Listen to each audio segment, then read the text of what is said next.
with our second matchup of the night. We just wrapped up Team Liquid versus Team Abydos, but now we have returned with the Platinum Heroes versus Shopify Rebellion. And this is going to be a little bit more intense. We were talking about it before, but Team Liquid versus Abydos, both teams already made it in. They already made it into the playoffs. There was a little bit less on the line. Here, everything is on the line. Shopify Rebellion and the Platinum Heroes, whoever loses the series, they I don't think they can make it. I don't think they can make it out. Right now, Shopify is number 7, Platinum Heroes is number 8 in the standings. They are 7th and 8th place respectively. And fun fact, top 7 make it into the playoffs. Top 7 make it in. Right now, Shopify and Platinum Heroes, they are vying for that 7th place spot. Currently, Shopify has it, but again, if Shopify loses, if Platinum Heroes win, then Platinum Heroes will be replacing Shopify Rebellion in the playoff bracket, which would be insane. Shopify, they are one of the stronger teams out there. They've got ByuN, they've got Lambo, they've got Scarlett, they've got Harsum.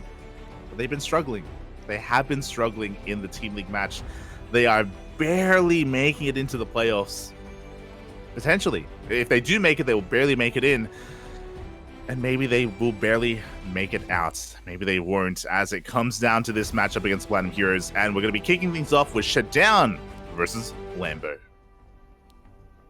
And here we go, spawning in the top left-hand corner of Dragon Scales. We have representing the Platinum Heroes, ShaDoWn. And spawning in the bottom right-hand corner, we have for Shopify Rebellion, Lambo. So initially we were going to be starting off with Goblin versus ByuN, but it looks like they are a little bit unavailable. It looks like we're going to be holding off on Goblin versus ByuN, and we're going to be playing out this series first instead. I'm quickly checking because I know there is a pig tournament going on right now, and I want to see if ByuN is a part of that. And he is. There we go. So ByuN is currently playing the finals of the Ham Cup right now, and that is why ByuN's match is going to be postponed until after he concludes his finals against Hero. Now, hopefully, the problem is that if that finals goes all the way to the ace match, then he may have to forfeit. Hopefully not, but we'll see. As a shout out to the sponsors, shout out to Doyu, Hypergriff, TGI Fridays, Tidal, and Rio de Janeiro. Without these lovely sponsors, wouldn't have WTO, wouldn't have World Team League, wouldn't have these amazing tournaments for all of these amazing players. So a lot of love to those sponsors. Of course, Rio is that energy drink. I saw some people in the chat talking about it. It's not an energy drink. It's an alcoholic beverage. Which it took us a while to realize that as well. It took us a while to realize that it's like, I don't know if you're familiar with like cruisers. If you're familiar with like cruisers, then that's kind of what this is. It's like carbonated like alcohol. Yeah. Let's go. Oh god. As we are getting into game number 1 here between ShaDoWn and Lambo. So far, nothing too crazy. To have a hatch gas pool opener from Lambo, forces like the unnatural natural. Likewise, ShaDoWn is going for his own gate expand as well. I want to talk about it a little bit, but the Platinum Heroes, they are fielding their Protoss lineup, which is risky. It's risky because they're not fielding their ace player. Vindicta is not being fielded here for the Platinum Heroes, so yeah, can they do it without their boy? Can they do it without the Shaft? Can they perform without Allmate Meeks? It's gonna be arduous, an arduous journey here for the Platinum Heroes. We'll see if they can pull it off, as it is gonna be a Stargate opener from ShaDoWn. Nothing too crazy. ShaDoWn is more of a standard player. I don't expect him to mix things up with Twilight Council or Robo Opener or anything crazy like that anytime soon. That isn't the kind of player he is.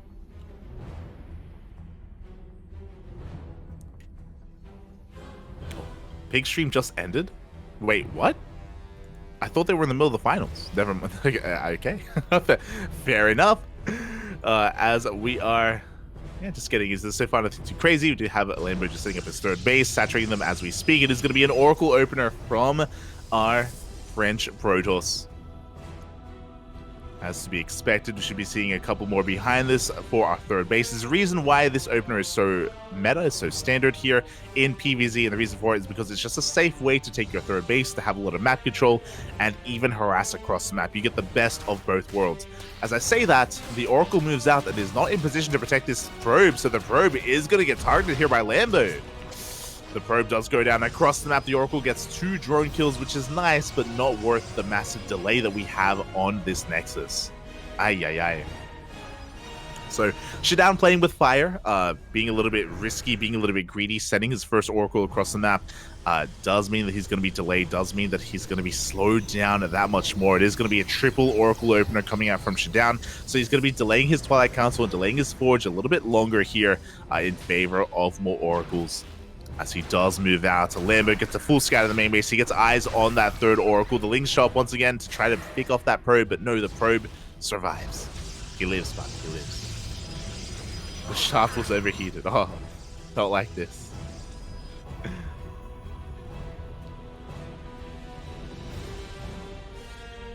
you say you casted the Africa TV Cup qualifiers today? Can I find the VOD? Yes, the VOD is on Africa. We do have a chat. Well, we do have a channel on Africa TV. !Africa in the chat.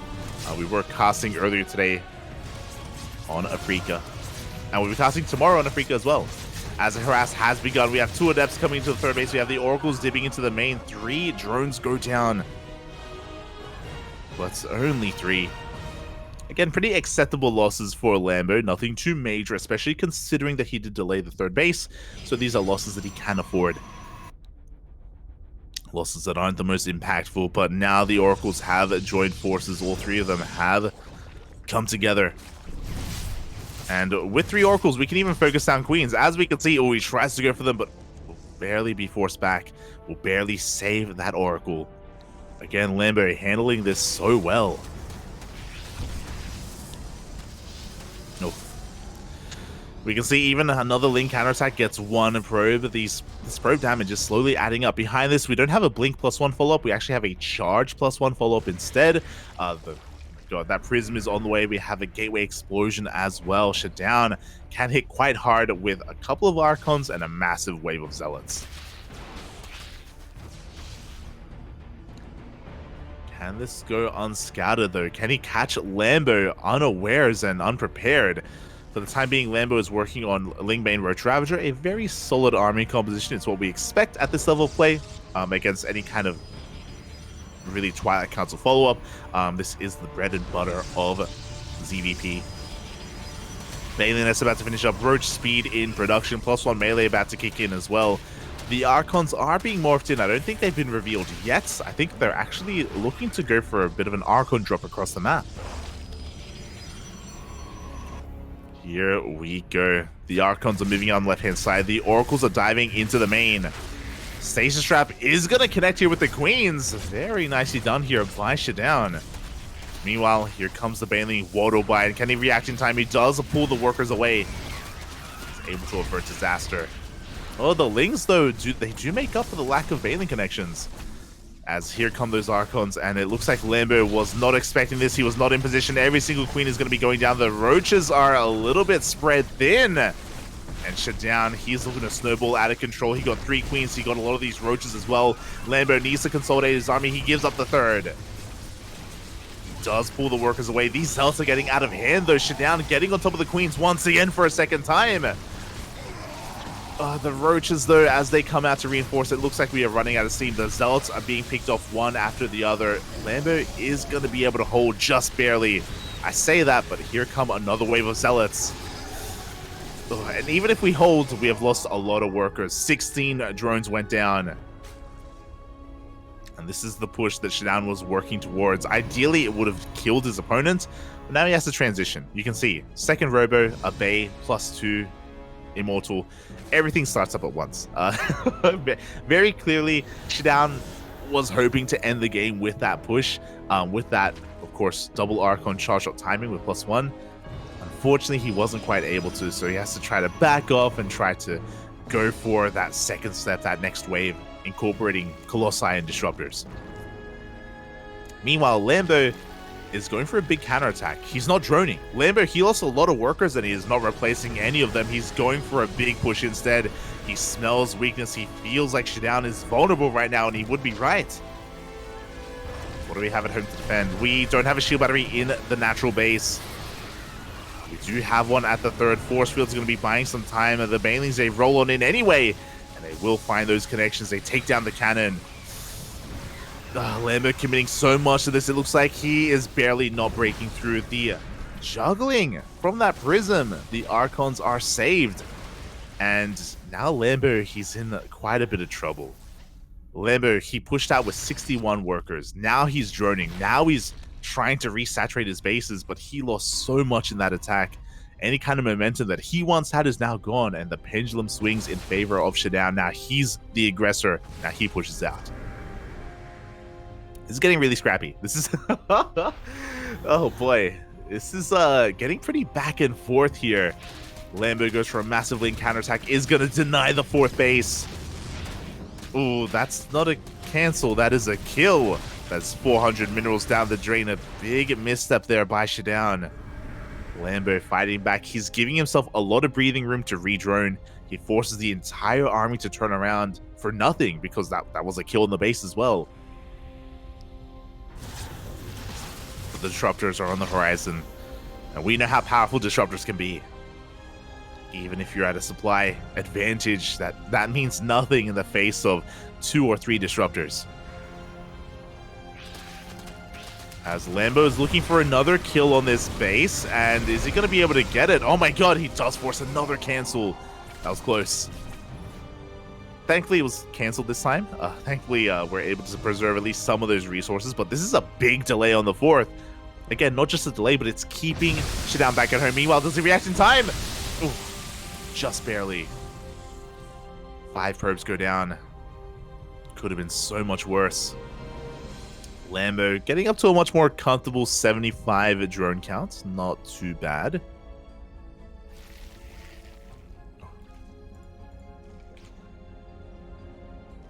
As we do have the Prism harass continuing here. We do have the Archons diving in. But the army's in position, so we're not going to be able to find too much damage. Oh, sorry, I say the Archons. They were actually disruptors. Oh, the first disruptor goes down. Again, a little bit of miscontrol from ShaDoWn. A very expensive loss, losing one of his disruptors like that. Not ideal. Lambo, for the most part, has recovered. This would be a different game if ShaDoWn wasn't... If his force wasn't delayed so long and by so much. The 4th isn't even done yet. Oh my god, it's just... it's brutal. He's been stuck on 3 bases for so long. As a result, Lambo has been able to max out. Oh! So I say that. Nervous are going off. ShaDoWn looking for those juicy connections. Another Baneling run by coming in towards that 3rd base. We are able to split in time though. Only 6 probes go down. Once again, good reactions out of ShaDoWn, but every probe loss though is really hurting him just because he's been stuck on such a low worker count and such a low base count. Even though ShaDoWn had a good start to this game, it does feel like this has gone back in Lambo's favor. Once again, as another Ling Bane counterattack is being set up on the right-hand side. The army of ShaDoWn is looking pretty terrifying. He's got a lot of disruptors and a lot of Archons. Like, it's a really beefy, a really robust army. We've seen this before out of players like Showtime, for example, and Creator as well. Basically, ShaDoWn is waiting for Lambo to overextend. If Lambo ever takes a bad fight on ShaDoWn's side of the map, he's going to trigger a counterattack. But here we go. The Ling Bane comes in from the front. It comes in from behind as well. We get a full surround. The Banelings do roll into the mineral line as well. And 15 probes are going to be going down. Oh, God. The economy of ShaDoWn is in shambles, but this is what I was talking about. This is the moment. Lambo just ran into a brick wall. He got a lot of economic damage, but now is the time for ShaDoWn to counterattack. And what a counterattack as well. We have a lot of Archons. We got a lot of disruptors. This push is supposed to maybe even end the game, but ShaDoWn, he can't turn around, Buffy. We gotta go. Oh, God. Lambo is remaxing as we speak. He's rebuilding the Banelings, and ShaDoWn doesn't commit. He doesn't feel it. he's not feeling too confident. He does pull back instead. And Lambo is allowed to rebuild his army and actually tech up into Hive. The Hive is on the way. And with that, we can get into potentially Broodlords, Lurkers, Vipers, more importantly. Vipers are the big thing that Lambo was missing. Lambo had no answer to the Disruptors. Without Vipers, like, how could he ever close the distance without ShaDoWn overextending? And ShaDoWn is giving Lambo the room to get into this. Of course, at this point, the window is closed, and like we can't push out as the Protoss, not anymore. ShaDoWn just has to wait for another moment. He has to wait for another big engagement from Lambo. As we have another massive Baneling run by the right-hand side, crashing into the Warping and Stalkers. The wall is not a wall. The Lings, they flood into the main. They flood into the third. Nexuses are falling, and ShaDoWn is kind of falling apart. I say kind of because ShaDoWn still has a really strong army. But the thing is, like, what use is this army if we can't... Like, what's the purpose of it if we can't make use of it, right? Like, ShaDoWn Supermax with a 123 army supply needs to make something happen with this. Unfortunately, this is going to be less than ideal. He's going to be pushing out into a maxed out army. He can still make this work, but again, ideally you want the Zerg player to have a bad fight first, and then you counterattack. Instead, we're just straight up pushing out instead. We're going to be heavily reliant on these Purification Novas. How good are they going to be? Here we go, the Novas. Two of them do go off. They connect with the Queens, which isn't too bad. Oh, a third Nova goes off, not quite connecting with much of anything. But the Banelings, they rush into only Archons. We're not trading well here at all here for Lambo.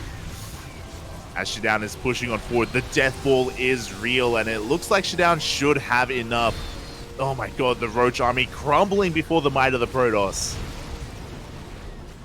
And yeah, ShaDoWn, he was able to build up this army. Was there a window earlier? Maybe, but mate, here, I mean, without too much issue, he is busting on through. Lambo just cannot stop him at all. His army just really a paperweight. GG gets called, and ShaDoWn fights back. He puts a point on the board. He takes game one in this best of 7 series, in this Team League match. Let's go, Papi. Let's go. Whew. GG. And when it comes to Lambo, with the high finishing, I was talking about it. I assumed that we were going to be prioritizing Vipers. I assumed the Vipers would be coming out. Despite the Hive being done, no, we were actually holding off on the Vipers instead. We were still heavily reliant on Lingbane Roach Ravager. And as the game goes on, that does fall off. It doesn't scale amazingly against that kind of army. And yeah, we just didn't really have an answer to those disruptors. The Archons, they got up to a high enough number as well to just be a brick wall against the Lingbane. We've seen a lot of this. Again, this is a playstyle that both Showtime and Creator used to great effect. We even saw that earlier today in the Africa Champions Cup as well. Creator utilizing this style beautifully. And yeah, with that, a good start for the Platinum Heroes. Very powerful start. But now it's going to be Lambo's map of choice, and he is going for Altitude, a very different map. So the power of Dragon Scales, of that composition as well, is that because the rush distance is so short, if the fight is going poorly and if the momentum quickly goes in favor of the Protoss, it's very difficult to like wrangle that away from them, because it doesn't take too long to push into bases and push into the natural. As we saw, like ShaDoWn, he moved out and he was already in the bases of Lambo, already in between the bases. That kind of advantage that you would have isn't there on Altitude. On Altitude, it's much larger. There's more space between the bases. Having momentum in a push doesn't mean as much. And because that Lambo is going to have a little bit more freedom here on Altitude, this map makes plenty of sense as a pick for a Zerg player. And here we go. We're spawning in the top right-hand corner for the Platinum Heroes, ShaDoWn. And spawning in the bottom left-hand corner of Altitude, we have, for Shopify Rebellion, it is Lambo. A bit of a rough start here for Lambo, and this is dangerous. I feel like a lot of people, I feel like his team are really relying on Lambo to start things off with a win. Lambo is the favorite player, of course, And it's even though the Platinum Heroes are underdogs in this series, even though they are coming in and their roster isn't as it doesn't have the infamy of Lambo and ByuN and Scarlett and Hearthstone, for example. There's still players that you got to take seriously, and if Lambo starts off with the 0-2 deficits, that's brutal. That is going to be devastating for the team, and we could even see the beginnings of Shopify Rebellion not making it into the playoffs. I was talking about it earlier. Like, there is so much riding on this series. If Platinum Heroes wins, they make it, and if they win, then Shopify doesn't. It's all on the line. Ay. Well, it's mostly on the line. There's also another X factor, actually, which we should also bring up a little bit, and that is the fact that there is the Starving Camels, and if the Starving Camels lose tomorrow, because the Starving Camels, they have a matchup tomorrow. If they lose tomorrow, depending on how they lose, that could also create an opening. This is just going to get really close. This is going to get really close between the Starving Camels, Shopify Rebellion, and the Platinum Heroes. Ay. It's going to come down to map score, I'm pretty sure. But here we go. Here we go. It is going to be a hatch gas pool opener from Lambo. Likewise, ShaDoWn going for a gate expand, as to be expected. Oh, this is not expected, though. That's a Twilight Council. That is not a Stargate. ShaDoWn is looking to be aggressive. How aggressive? How committed are we going to be? And when is the observer going to recognize what's happening? So this could be a Glaive Adept opener. This could be a DT opener as well. I'm curious as to what the gases are looking like in the main base to determine which kind of routes we're going to be going for. There is no Robo yet either, so this is feeling like Glaives. But we'll see. We'll see. Yep, there we go. Glaives has begun. And I believe this is going to be a variation without a Robo, without a Warp Prism. So we're going to be warping in the Adepts back at home and just zooming across the map, if I'm not mistaken, or are we going to proxy a gateway? I'm really curious. There is a probe out on the map. Yep, proxy pylon is going to be thrown down for that proxy gateway. We have 2 more gates on the way back at home. I believe that's 3 gates in total for the time being. And we'll have the 4th. Oh, there we go. Okay, we have 4 gates at home. Sorry. Yeah, 4 gates at home. And are we going to throw down more across the map? We are. We're going for a 2-base all-in. Okay, we have 4 gates at home, and I think we're going to have 2 across the map for a 2-base 6-gate all-in. I'm pretty sure that's what's going to be happening. This is going to hit hard. And oh god, I love that ShaDoWn is hiding this by pretending like he's like committing to an expansion. Oh boy, he does throw down the Nexus, and he's going to be forced to cancel this base. He doesn't really care, though. I don't think he's really too worried about this. Lambo, he does have a safety Roach Warren on the way. We do have additional warp-ins across the map as well. For the time being, I believe it's 5 gates. I think it's 4 at home and 1 across the map. I don't think we've thrown down the 6th gateway yet. But if Lambo drones up too much, if he... Oh, he's scouting! He checks! He sees. He comes across the proxy. He realizes what's happening. He knows. And he should be getting ready back at home. Spores are being brought forward. Roaches are in production. Thankfully, Lambo was able to see this ahead of time, but he doesn't have too much forewarning. The Adepts are already here. Oh god, the Adepts do dance here with these queens. The boys are being pulled. We don't have too many Adepts, to be fair. We actually cancel the Shade. We're going for the queen kills instead. We're going to get 1, potentially 2. The Adepts are being cleaned up. This is not really working out here for ShaDoWn. He's able to shade in a couple of Adepts, but yeah, they're going to get cleaned up, and ShaDoWn is transitioning out of this. Does have his base on the way. He has a couple more Adepts out on the map as well. But this is not the best start. It's not amazing. Base is delayed. He didn't really deal too much economic damage either. Yeah, and with the amount of momentum that Lambo has, the 3rd base of ShaDoWn is in danger. Oh boy. As we're going to be cleaning up this proxy gateway.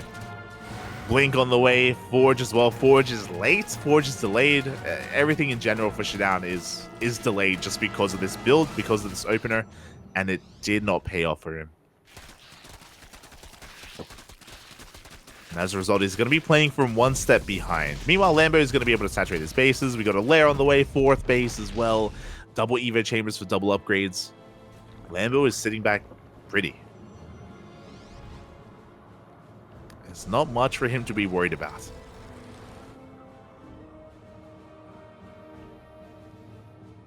Oh boy. And yeah, I don't really know what ShaDoWn can do from this position anytime soon. Because altitude is so large, like pushing out with his stalkers is a really scary thing to do, especially without a warp prism. And he doesn't have a robo. He's going towards a Templar Archives right now. He may be forced to turtle. And with that, it means that he's going to be giving Lambo so much freedom and so much map control. Lambo is getting his 4th up and running. He can throw down a 5th if he so chooses. 1-1 on the way. Bailey Nest as well. Lambo just has a lot of freedom to just be as greedy as he can. Of course, there's like a limit to that, and Lambo, he doesn't want to be caught being too greedy, especially because he's down in this series, right? Like it would be disastrous if he gets caught by like a follow-up all-in or something. But he gets eyes on the 4th, and oh no, he's gonna cancel. He's gonna deny the 4th as well. Nothing is going well here for ShaDoWn, not in this game. And I do think that his best bet right now is to just turtle up on 4 bases. It's not the most exciting way to play, but I do think that it's probably his only option right now while he techs up. We've got Storm on the way. I was almost going to say, mate, may as well throw down 2 Stargates and just go into Sky Toss.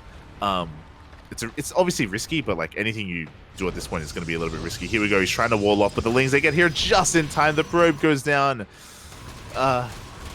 And we may get another cancel. That's a kill on the gateway. Doesn't cancel the base at least. Lambo continuing to poke back and forth. Lambo on the cusp of maxing out as well, which is insane. Almost doubling the supply of his opponent. Almost. Or doubling the army, more than doubling the army supply of his opponent, actually.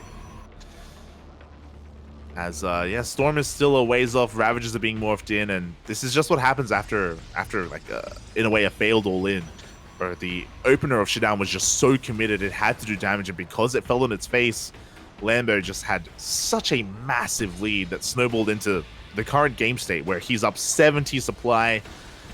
He denied the 4th time and time again. He's rocking up with his main army. Storm is done. Bear that in mind. ShaDoWn does have Storm, and with good enough connections, maybe he can hold on. Overcharge buys him a little bit of time, but at the same time, the 3rd base is under threat. We force a recall. The Lingbane is rolling on in. Storms are thrown down just in time. But the High Templar are exposed. And the Balins are rolling into the mineral line as we speak. Good reaction out of ShaDoWn. He's able to pull the boys. He was able to split just in time. As he does attempt to hold on, and it looks like for the time being he is forcing Lambo back once again. Lambo having a hard time really closing this out. ShaDoWn doing a lot with a little. Oh, as we have another massive link counterattack. Shield battery goes down. Hold position in the mineral line as well, just to pick off whatever probes we can. And Lambo is going to back off, and he's taking up into a hive. He's taking up into lurkers. So it looks like Lambo has recognized that maybe it wouldn't be the wisest choice just to like ape in and try to break and force the issue and force a kill on one of these bases. Looks like Lambo is being a little bit more sensible about it, and he's taking up into a higher tier of tech just to secure his victory, or just to secure his lead, I should say. As the Banelings roll in this time, oh, we do react in time. We do pull away that mineral line. Big Storms on the roaches once again. Oh no, but it feels like this is just becoming too much. The mineral line goes down. One mineral line goes down. The second is under threat as well. Ay. And GG gets called. Lambo, he fights back in this series. He takes game number 2. Fighting back and tying it up 1-1. Lambo doesn't... I can understand that head shake as well, just because, you know, going into a 1-1 like this is probably not what he wanted and not what he expected. So a shout out to ShaDoWn. Again, game 1 was very solid, and he already did more than what I think a lot of people expected from him. I feel like a lot of people saw Lambo as the favorites coming into this best of 2. So for ShaDoWn to take a map is very impressive, and we have a series. We have a series. Oh boy. And the question becomes, who is up next? Are we going to be getting into Goblin versus ByuN or DNS versus Scarlett? Earlier, ByuN was unavailable, but some people were saying that I think the Ham Cup did wrap up, which means ByuN is available. Let's go, Bobby. Let's go. Again, unfortunately, the opener of ShaDoWn, the initial build, in game number 2, it was rough. Again, like to commit so hard into Glaive Adepts like that, to have your third base delayed at the same time as well, just puts so much pressure on you to do some kind of equalizing economic damage. A shout out to Lambo for having the foresight to scout ahead of time. If you remember, he did scout and he came across the proxy player, and ByuN has taken losses really hard in the past. We have seen that. We've definitely seen that. Which can be heartbreaking. So I guess they're doxing him a couple of points there. I know he's also come on the record and said that like his wrist pains are a little bit more on the mental side of things than not, which is really interesting as well. Where like I think it just occurs a little bit more when he's like stressed out and tensed up, that sort of thing. So yeah, but he has been working on it. He has been improving with his wrists, which is definitely a good thing, definitely.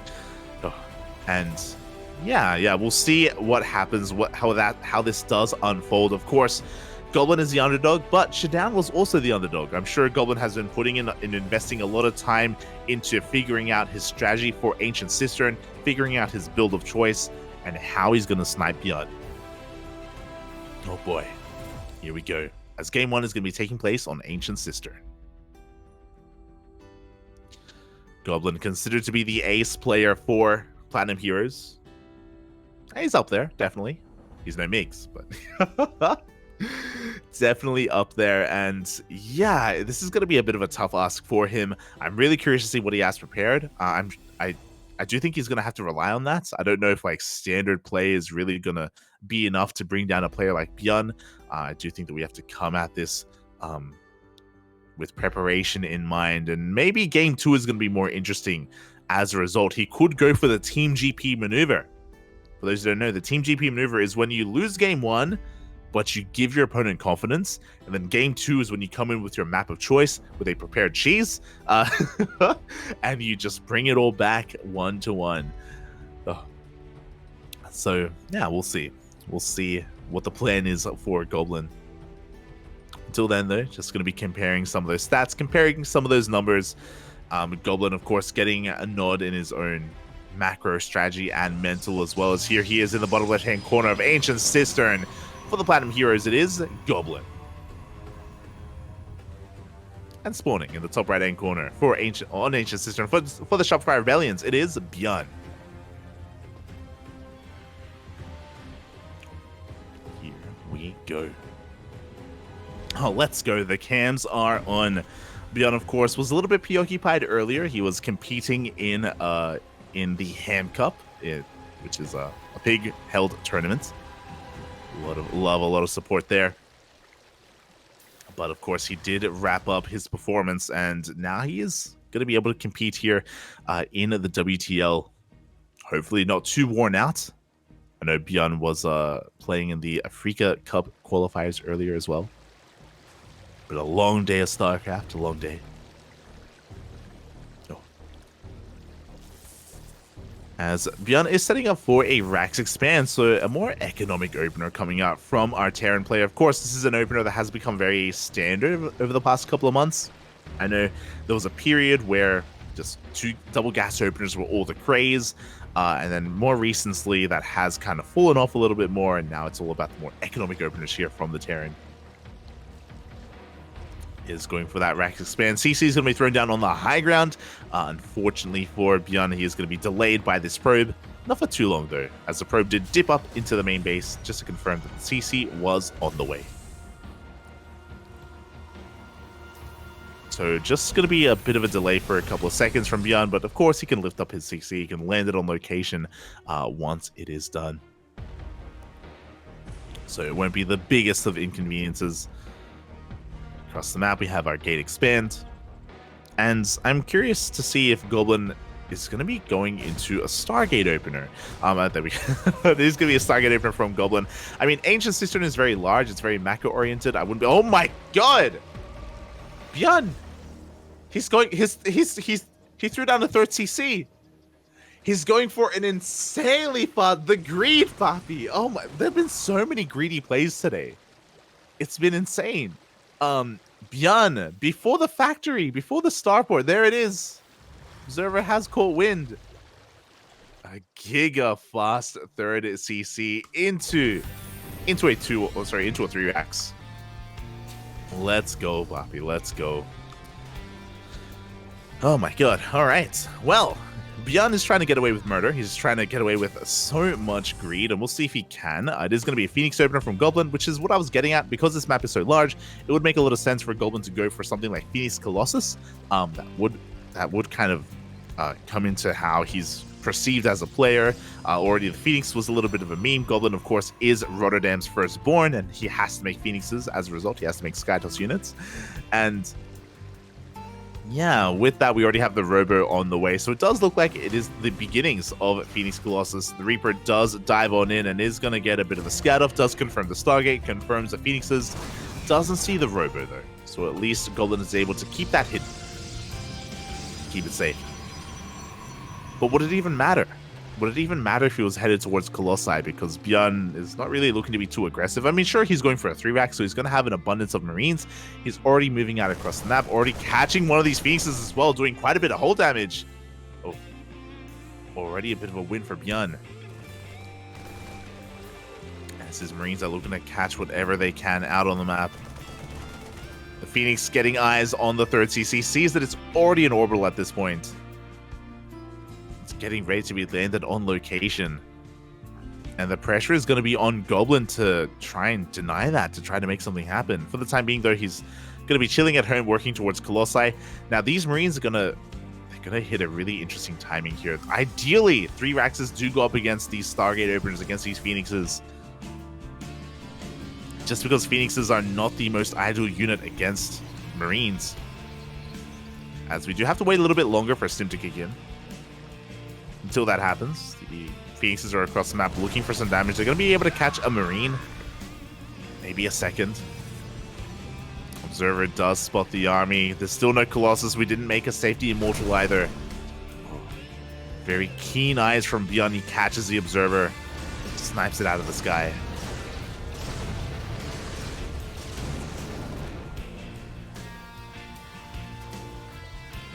ByuN just waiting for his upgrades to kick in. Stim is now done, but because of all those shield batteries, I imagine ByuN is just waiting for the opportune moment before he dives into the natural base.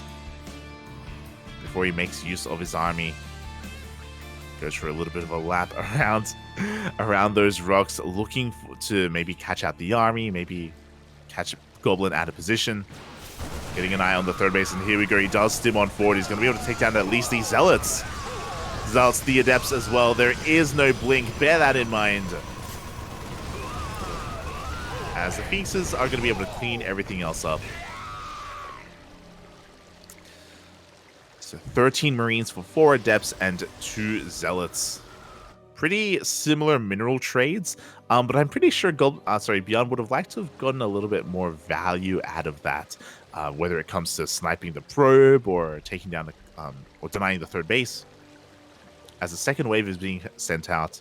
Unfortunately for ByuN, this 2nd wave is going to run into a Colossus. And it's going to be significantly weaker as well, because we just threw away a wave of Marines. Oh, Stim was already baited out. Goblin has eyes on everything, by the way. He does have an observer over the natural. Medevac almost goes down. Phoenix is just a thorn in ByuN's side. He's having a hard time keeping up. And he forces another stim. He forces ByuN to stay back at home.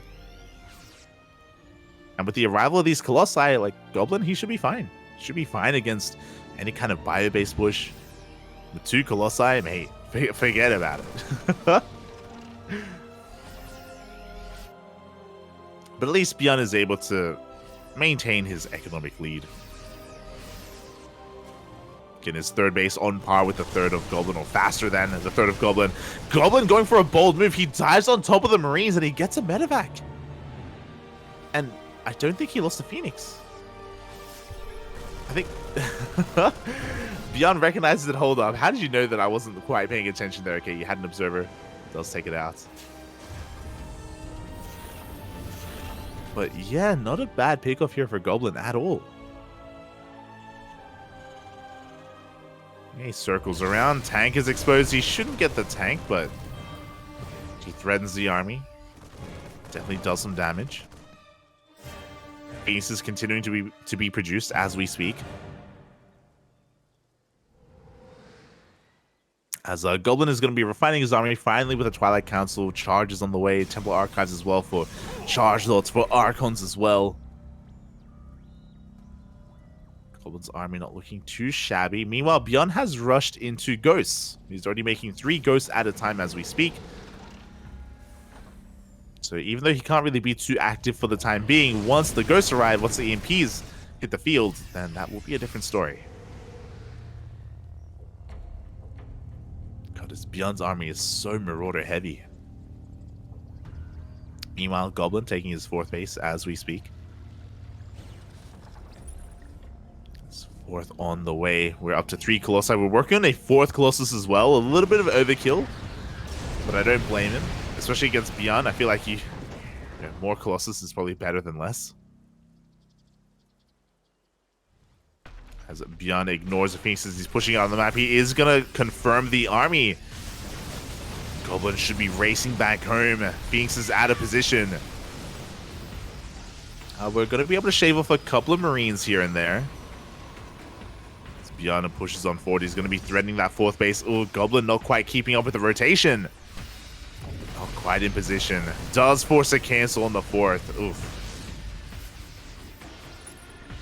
Again, really nicely done here by ByuN. Unfortunately, Goblin wasn't able to keep up. He's going to be forced to expand in another location. As Goblin is even paranoid about a drop into the main.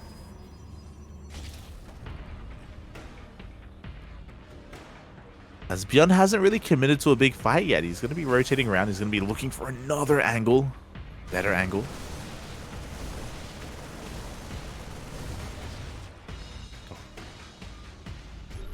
Goblin attempting to retake his 4th. Trying to keep tabs on the army without losing too much. Does want to get caught out again.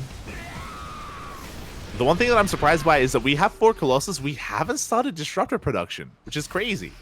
I feel like Disruptors are what you would want right now. Especially against this. So no Disruptors, no Storm. Goblin not really concerned with diversifying his splash damage. Not yet, anyway.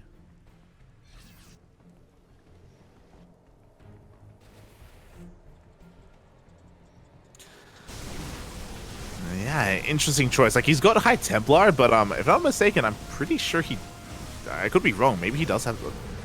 Pretty sure we didn't see Storm. As we do have the army sharking around.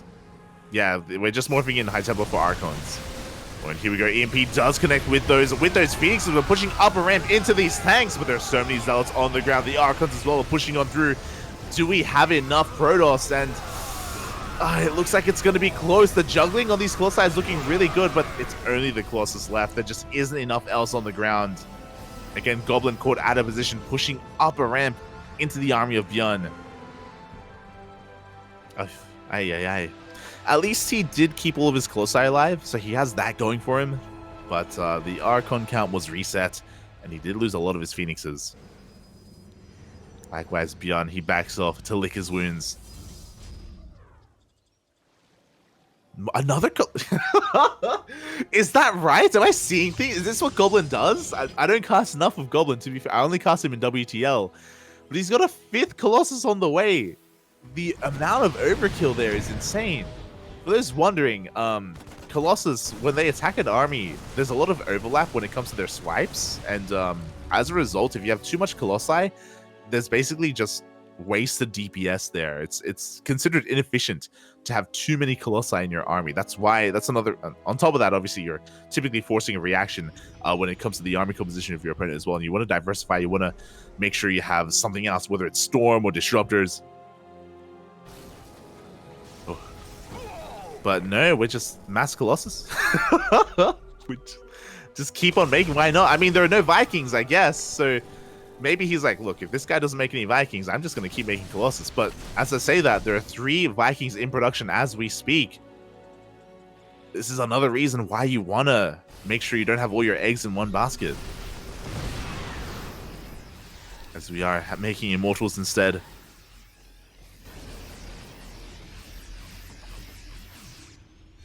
Immortals are in production. The army is dancing with each other. It's been a long time since I've seen a Protoss with this many Colossi. It's nice. It's not something you see every day. As ByuN throws down 3 more CCs, he's got 3-3 on the way as well. Goblin looking for a better fight. Both players just kind of posturing with each other, looking for either one to be caught out.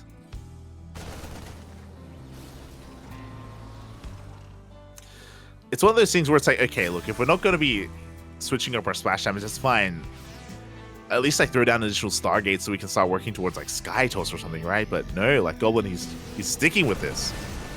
Oh, overextends with his Phoenixes, will lose one of them. With the death of his Phoenixes, that will open things up for, oh my god, should we clean up some supply? But that will open things up for drop play.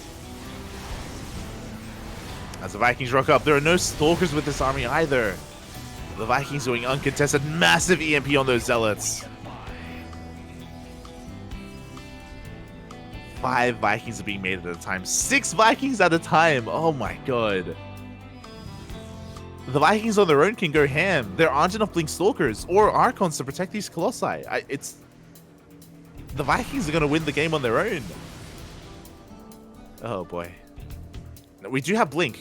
We did finish researching that earlier. We do have Blink available. Dark Shrine is on the way. Shields upgrades as well.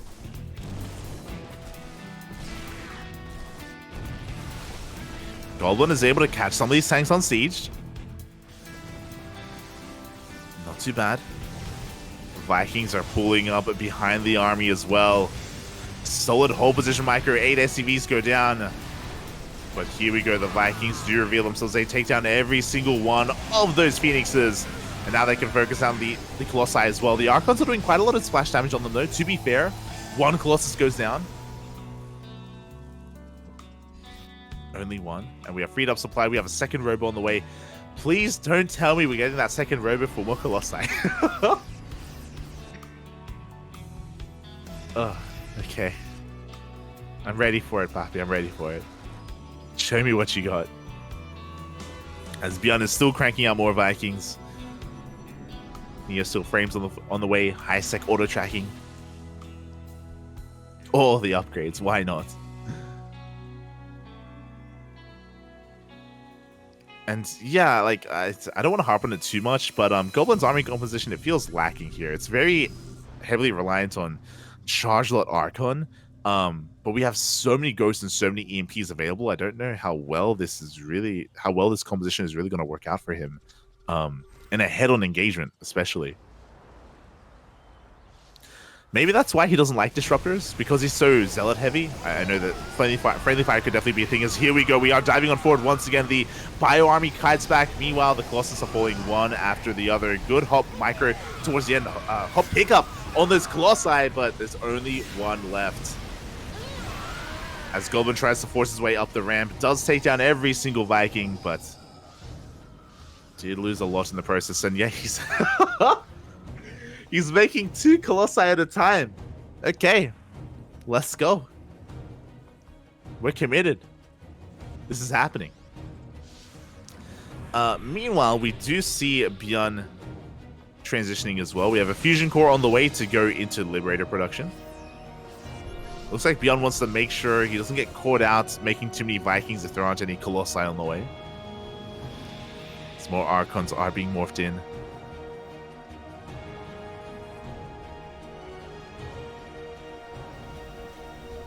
ByuN looking to even take another base behind this. He's going to come across the fresh mining base of Goblin, unfortunately. Oh, as here we go. Disruptors are finally on the way. Let's go, Papi. Let's go. As the armies are engaging, the Zealot army of Goblin does get evaporated. Oh, and this orbital is not where it needs to be. Is going to go down to the cannons and to the Stalkers. Don't see that every day. Say 2, 4, 6 Liberators are in production. This is the problem. Just now we're getting into Disruptors, but the Liberators are already on the way, and they're going to be the answer to said Disruptors.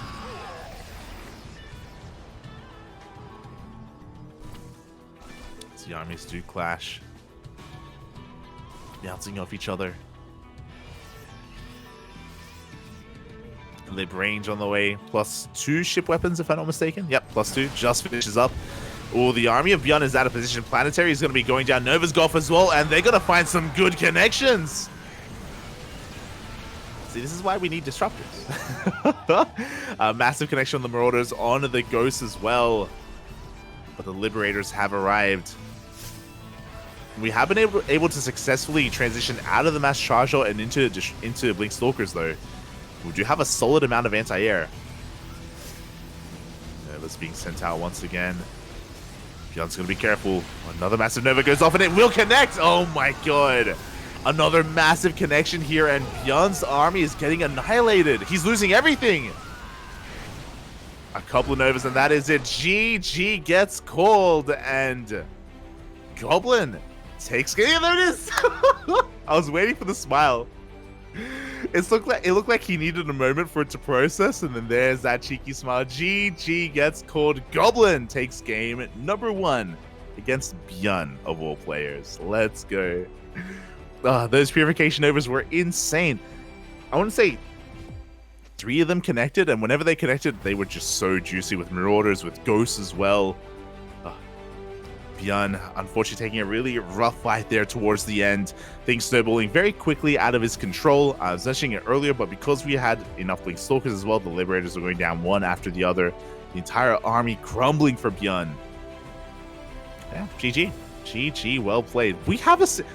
Mate, our Platinum Heroes, are they going to knock out Shopify? Is this happening? Is this happening? I'm worried because DNS versus Scarlett later on is going to be really close. I would say that maybe even DNS is favored against, like, that's going to be a rough one. Like, DNS has been really impressing us over the course of this season. I know both Asher and I have become big fans of DNS. And both Lambo and ByuN were supposed to be sure things, you know? Like, so many people went for 2-0 predictions for both ByuN and Lambo. And for ShaDoWn and Goblin to fight back like this, I'm worried, mate. I am worried for Shopify. Here we go. Game 2. ByuN's map of choice. It's going to be Dragon Scales.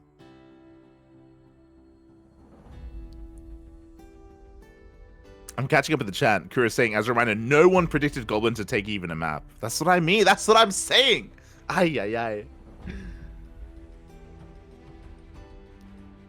True. What you just need Colossus. That's all you need, Pop. That's all you need. Let's go. Also, I apologize. I didn't get to say it earlier, but a massive shout out to Ranger. Ranger did give us a raid earlier, I think in the previous series. Thank you so much. We appreciate it. We appreciate it. Just engrossed in the cast. But I hope you had a great ladder session. I hope you had a great stream. As spawning in the top left-hand corner of Dragon Scales. For the Platinum Heroes, it is Goblin. And spawning in the bottom right-hand corner, we have his opponent for Shopify Rebellion. We have ByuN. And the Platinum Heroes are leading this series. I can't believe my eyes. Where is Fireflies? Where is he, Poppy? Where is he? Oh boy. As yeah, Goblin, he's already done the bare minimum. He's already done the bare minimum for his team to take a map. Can he go all the way? Can he take the 2-0 over his opponent? People were talking about it earlier about how, you know, ByuN has been playing StarCraft all day today. There's been a lot going on with the Africa Champions Cup qualifiers, with the Ham Cup event as well. And now with WTL, it's been a long day here for ByuN. And even despite that, even if he's a little bit fatigued, like this is a really important series. This is so important. Oh. We'll see if he can bring it all back. As for the time being, ByuN is going for another Rax expand. Only a singular gas was taken. If you remember in game 1, he went for the same opener. I was forced to take his CC on the high ground just because of how persistent Goblin was being. Oh. So there we go. CC is on the way. Probe is killed, and Goblin is a little bit in the dark. Probe was killed before he could really get confirmation of what ByuN was up to.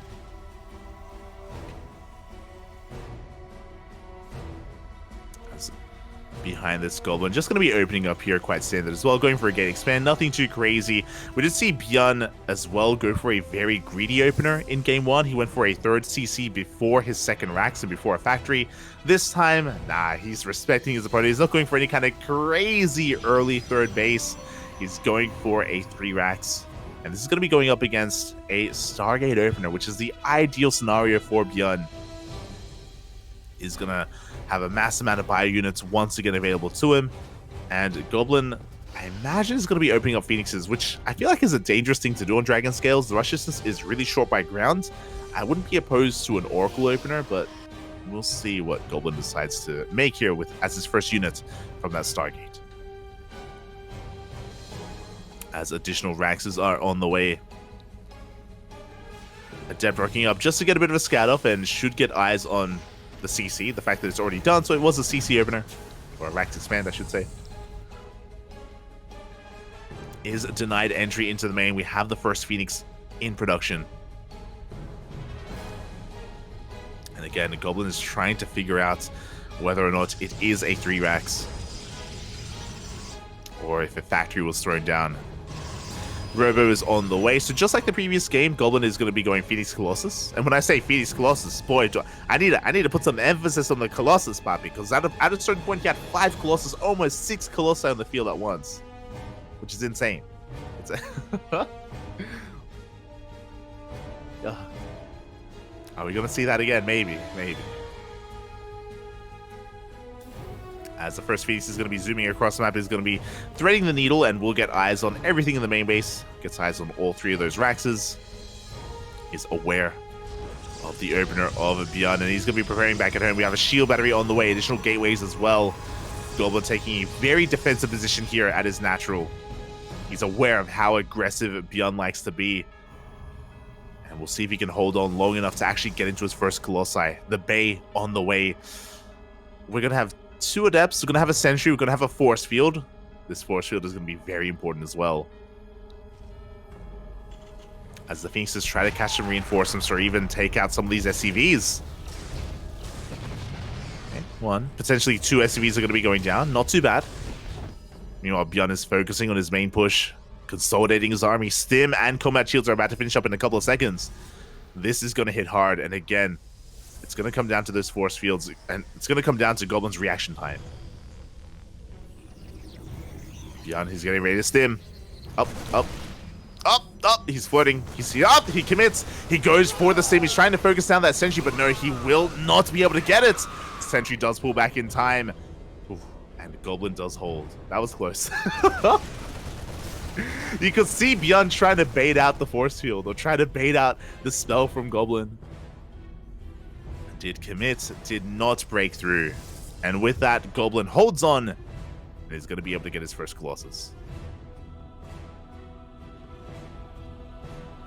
Whew. That was tense.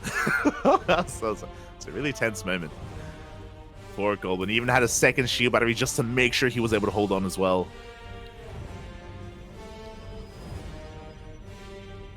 We can see now Goblin has a large enough force to just bully back ByuN. Third base soon to be on the way. And with the arrival of these first Colossi, again, Goblin should be safe against any of these early to mid games bio pushes. Should be able to shut them down. And ByuN, I'm sure, is aware of that. He's going to back off. He's going to send everything back home, consolidate his army, and we'll see if he goes towards a third base. Does have that orbital on the way, so he does have a third. Should be landing it momentarily. Still being very active with his army, looking to hunt down any kind of stray Phoenixes if possible. Speaking of the Phoenixes, they actually dive into the main base as we speak. They're going for some SCV kills. 3 SCVs do go down, 4 even. And they do get eyes on the third CC, so Goblin now knows that it's not a 2-base all-in. He knows that he's safe to tech up. Joins down his Twilight Council. +1 about to kick in, extended thermal lance as well.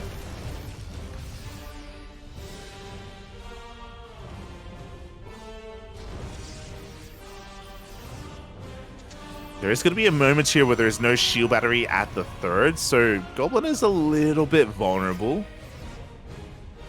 Depending on the angle of attack, we do see the army has been spotted. And Goblin should be able to engage without too much issue. He's going to be able to zone ByuN away. Oh. And both players will be expanding and taking their thirds. We're chilling. We are going to be chilling. Upgrades are all kicking in. ByuN, with this opener, he would have liked to have been a little bit more aggressive. I should say he would have liked to have dealt some more damage, but the defenses of Goblin have been so solid. He's been able to keep up with the army movement. He's been able to catch any kind of move out as well.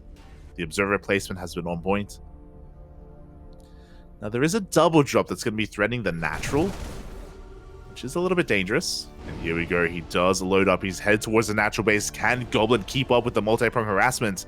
The main army is pushing towards the third. Here we go. We do just carpet bomb that natural to kill on the shield battery. Phoenixes are getting in position. Goblin, he has to be careful not to overreact though, because the main army is pushing towards that third base. Phoenix is trying to hunt down these medevacs as best they can. The Colossus were kept back. The Marauders, they still on forward, and the Colossus, there is no reaction. 1 and 2 Colossus go down. We may even get the third. Oh, big pick-offs, big loss there for Goblin. Just wasn't able to react in time. Wasn't able to overcharge in time. And sure, ByuN may have lost 2 full medevacs, but getting 2 Colossus, well worth it. Yeah, 2 Colossus for 8 Marauders. And as a result, Goblin is going to be quite vulnerable here. He was just about to, or he had just hit critical mass of 3 Colossi. Now he has to build that back up.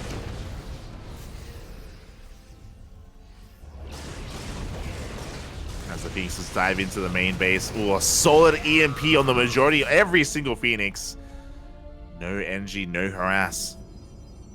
Phoenixes are forced away. And now ByuN can focus on his push. Doesn't have to worry about any kind of pesky Phoenixes going for a backstab, harassing his mineral lines or his production. Meanwhile, we have a second robo on the way. Goblin's still trying to rebuild his Colossus count. He's only got 2 at his third. He's working on his 3rd Colossus as we speak. Vikings are already in production. Looks like, especially after that last game, yeah, we have double Starport Viking production. Let's go. A massive Doom drop head towards the main base as well. Goblin is kind of in position. Phoenixes are here as well. Oh, can he react in time as we are able to unload every single one of these medevacs? Colossus are looking a little bit exposed as well, but no, we're going to be able to react in time. Oh, but the army gets into the middle line. A lot of probes are going down. And we are exposing that third once again. Goblin being pulled apart. There is no charge. There's no Twilight Council upgrades. Alas, he does hold on, but he loses 10 more probes. Oh, the Widowbine. Up. I think it's okay. Okay, we do pick it off in time. But yeah, Goblin has been having a really hard time defending his bases. He's been contained here to only 3. needs his 4th base soon. I mean, ByuN already has his 4th, which is crazy. For a Terran player to be ahead in bases in a TVP is disastrous. ByuN is getting out of control.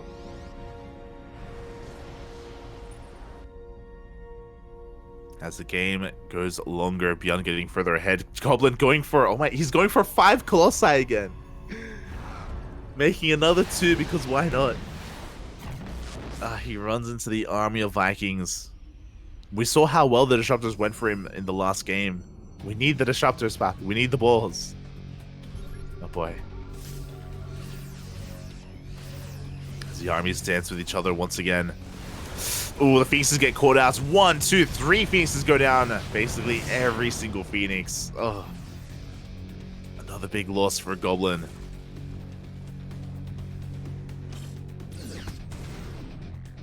Does mean that he's more vulnerable to drop play. Means he has less to support his Colossus in the sky against all these Vikings. We're actually getting into Immortal production, not into Disruptors. Again, it does feel like a stylistic choice for Goblin, where he delays his Disruptors for a long time. He's more concerned with having a solid, like, main army first.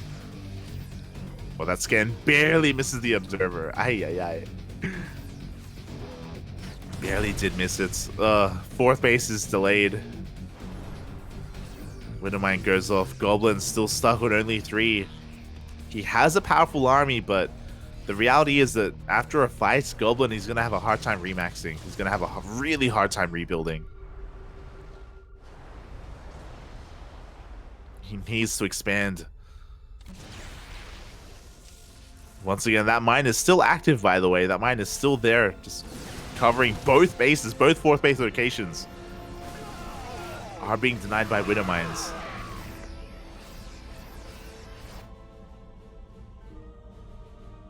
Now, both players are about to max out, of course. But again, it's one of those things where Goblin can't really remax. He can't rebuild. Ooh, as he does blink on forward as well. 1 Colossus goes down. The Prism as well, which means we cannot save the Colossi.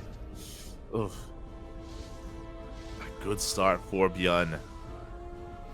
Finally, Goblin cleans up that Widowmine. Finally, he's going to be able to expand. It wasn't shown on camera, but on the minimap, he did send an observer. Send an observer and a unit over. Did clean it up. And the main armies are going to be looking to dance. Like, Goblin can still take a fight. To be fair, it's one of those things where if he takes a bad fight, then it's over. But if he takes a good fight, I mean, he can stumble out of control. That's a lot of Vikings, though. Oh my god. That's insane. As the Stalkers blink on forward, but they expose themselves to the Marauders. Ugh. A lot of Stalkers do go down. There it is. 4th base is on the way. Disruptor production has commenced. Oh, they're coming, Papi. They're coming.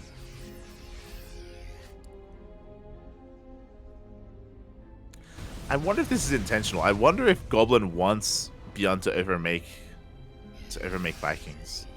Because that's a lot of supply in Vikings, which isn't ideal. It's not the worst. Vikings can do surprisingly well against a gateway army, but I wonder if there's if there's a method to the madness, if he likes it. Really curious. We have +2 ship weapons on the way.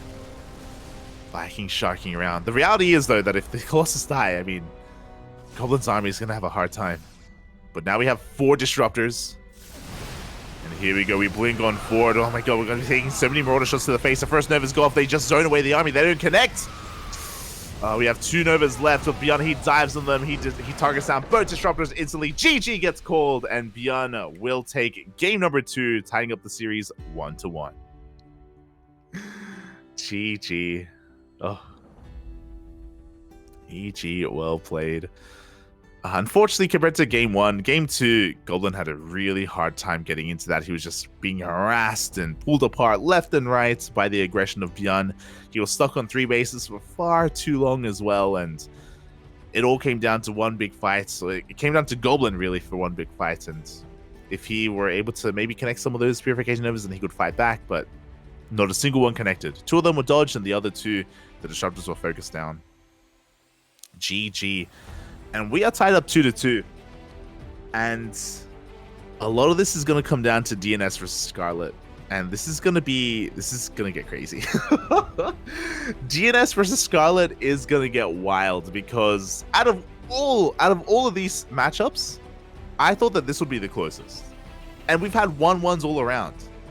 So I'm scared. I am concerned.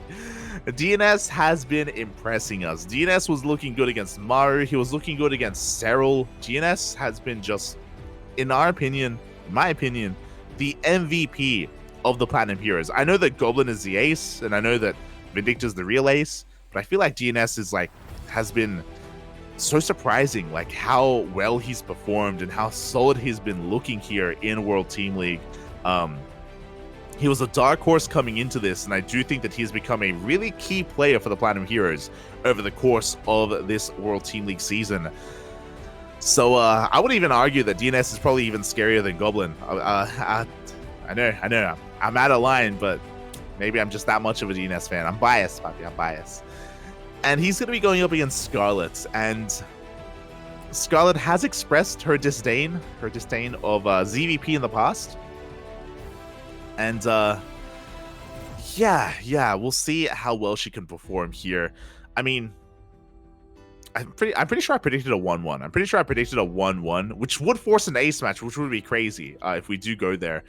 It's going to be on both players. It's going to be both on DNS and Scarlett to try to minimize their losses, to go for that 2-0. If any one of them get the 2-0, that is it. That is the end of the series, and it's going to be victory in favor of their team. If this goes 1-1, we're going to the ace match. Oh boy. Oh boy, and here he is, DNS C-tier player, 1 point away from 69. How could they do him dirty like that? He's edging. He is so close to the ideal number. 8 all around, except for Micro. I don't know about that. His Micro has been impressive.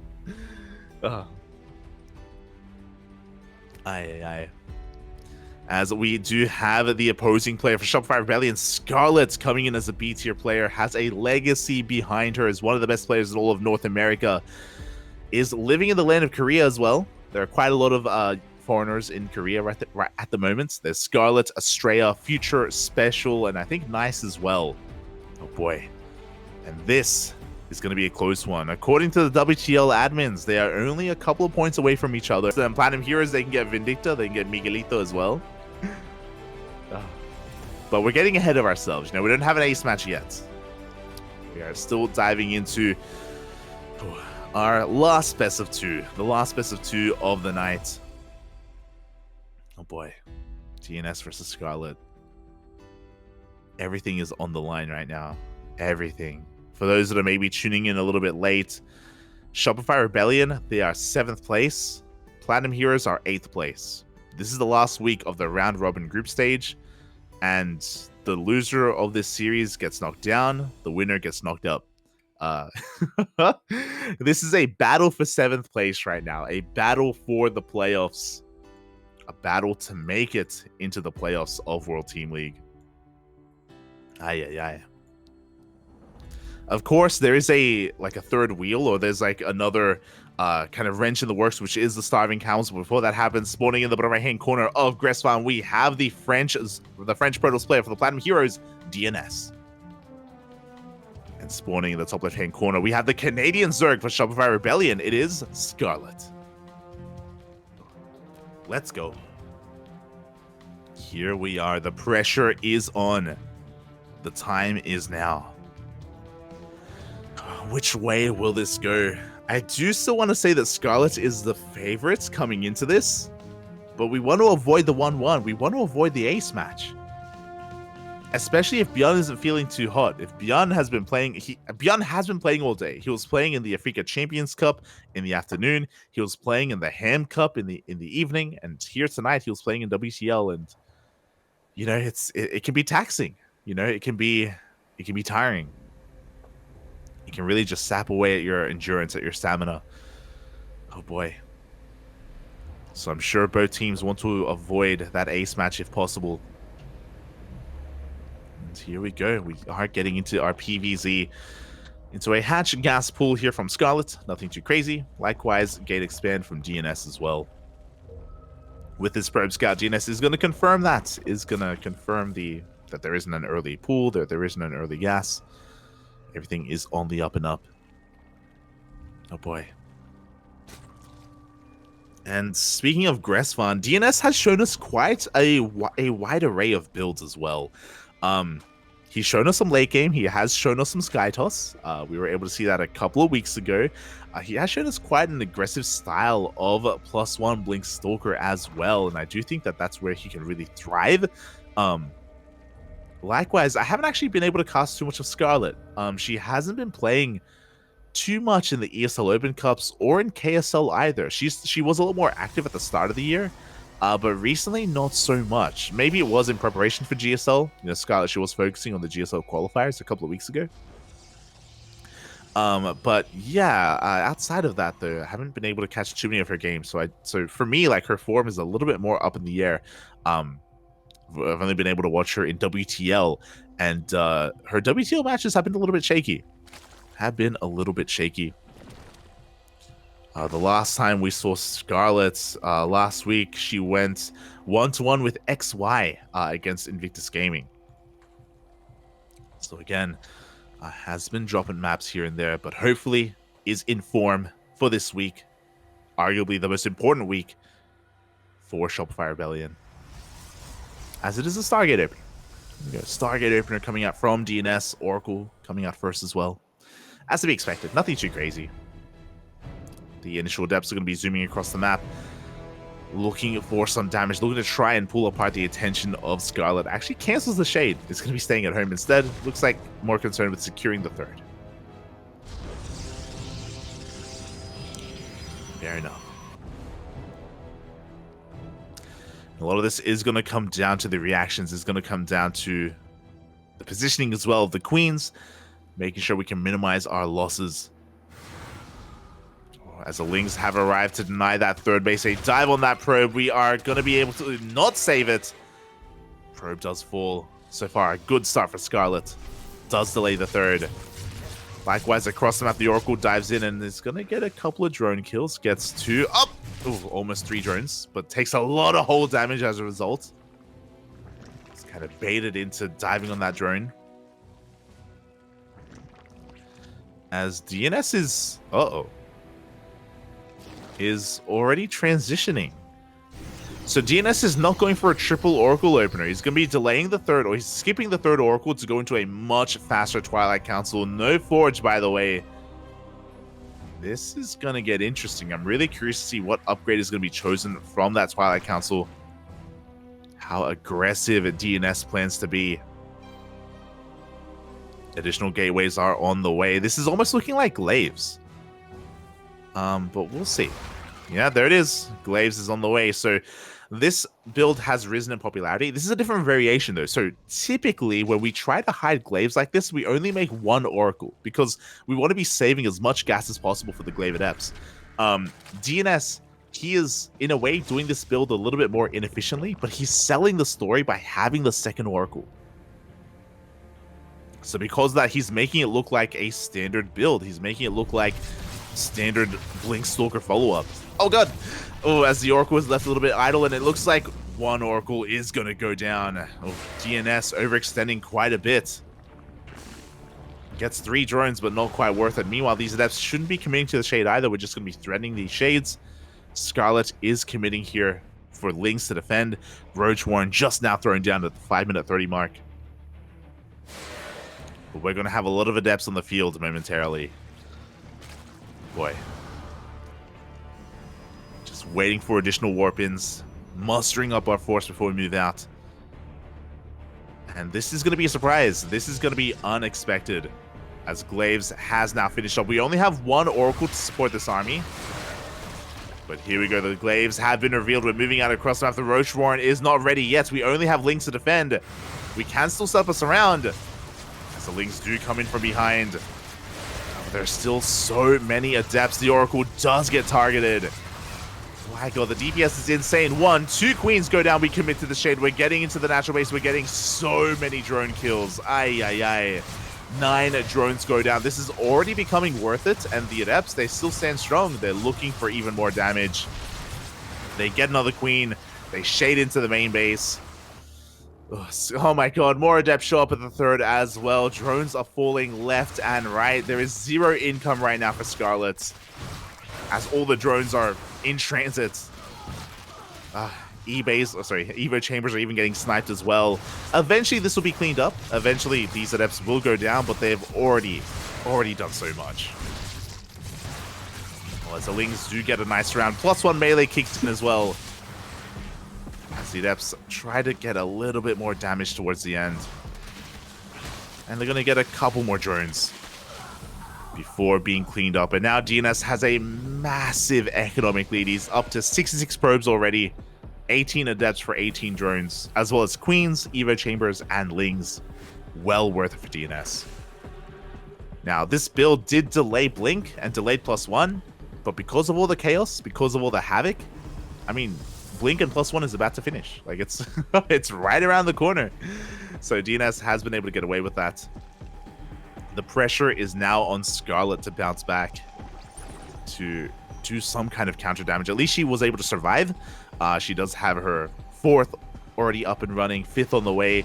She's able to re-drone and resaturate her bases. Obviously, DNS has been mining more for longer. That's the important thing to bear in mind. Even though Scarlett is catching up in the drone count, it's going to take a while for that to really kick in, as these Stalkers are being very ambitious, cleaning up a lot of creep here in the center of the map. More adepts shade into that third base as well. 4 more drones get targeted. 5 drones even. Almost getting a 6th. Again, just crippling the economy, keeping it at bay. Prism getting ready to dive into the main base as well. We actually made a 3rd Oracle. Interesting choice. I like this. I always appreciate it. Whenever a Protoss player loses an Oracle, I love it whenever they rebuild it, because there's just so much value in these Oracles. For harassing, for scouting. Oh, so he did remake that Oracle. And back at home, he's getting into double robo production. We have a Colossus and an Immortal being built at the same time. 4th base on the way. Templar Archives, 4 High Templar, 4 Archons. Oh boy. DNS is getting away with a lot of tech right now. A lot of tech. A drop being set up to go into the main base. Scarlett going for a Link counterattack is going to come across, or is going to try and maybe even lay siege upon either the natural or that 4th base. Waiting for a move out, waiting for these bases to be exposed. I'm sure she was also hoping that the 4th was taken in that location, but DNS took the forward base instead. More of a forward aggressive 4th.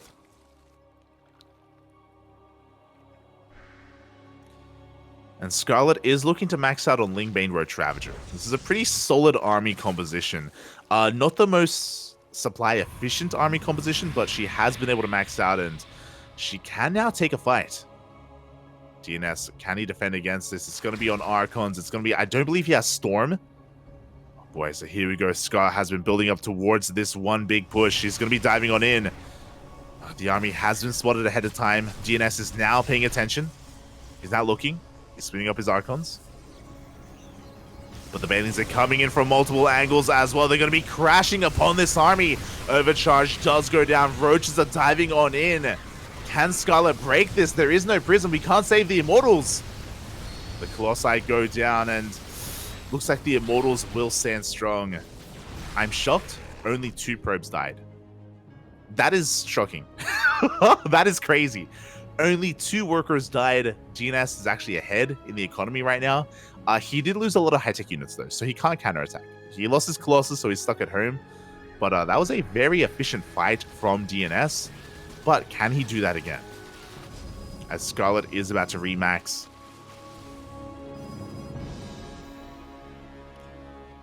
Boy, here we go. We have a Baneling run-by being set up to head towards that 3rd base.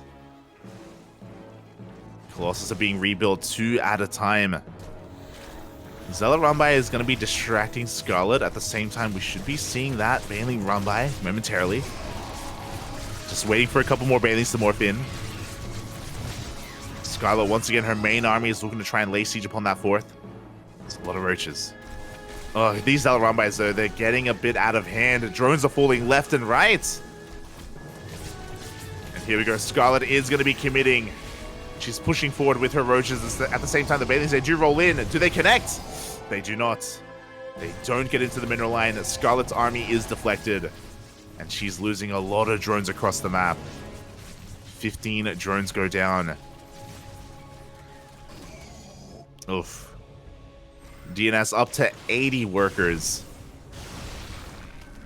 And he has been able to rebuild those Colossi. The only thing he's missing right now is either transition to Skytoss or get Disruptors.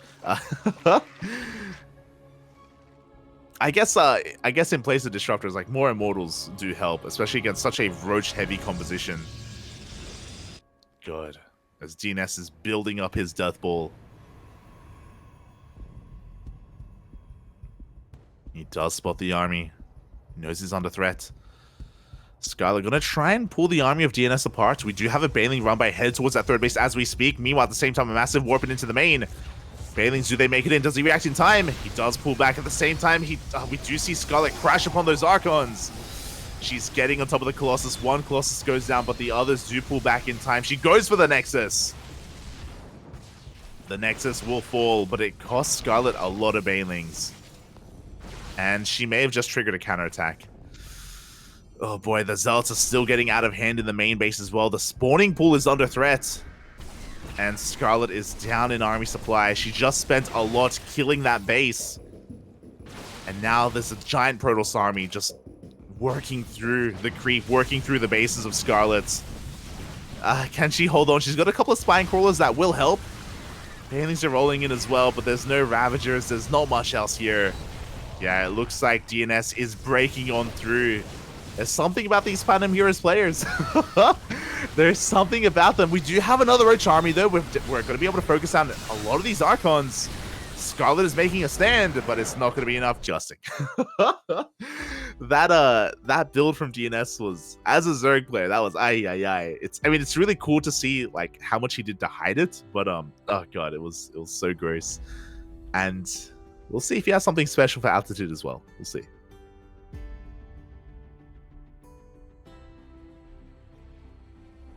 Catching up in the chat. Hearthstone versus Migs. Let's go. As spawning in the top right-hand corner of Altitude, we have for the Platinum Heroes, the French Protoss, DNS. And spawning in the bottom left-hand corner, we have for Shopify Rebellion, Scarlett. Oh boy. Here we go. DNS, one game away for winning this entire series for his team, and maybe even securing his team's victory here and position in the playoffs for WTL. Scarlett needs to win this game to force the ace match. The pressure is on. Oh boy.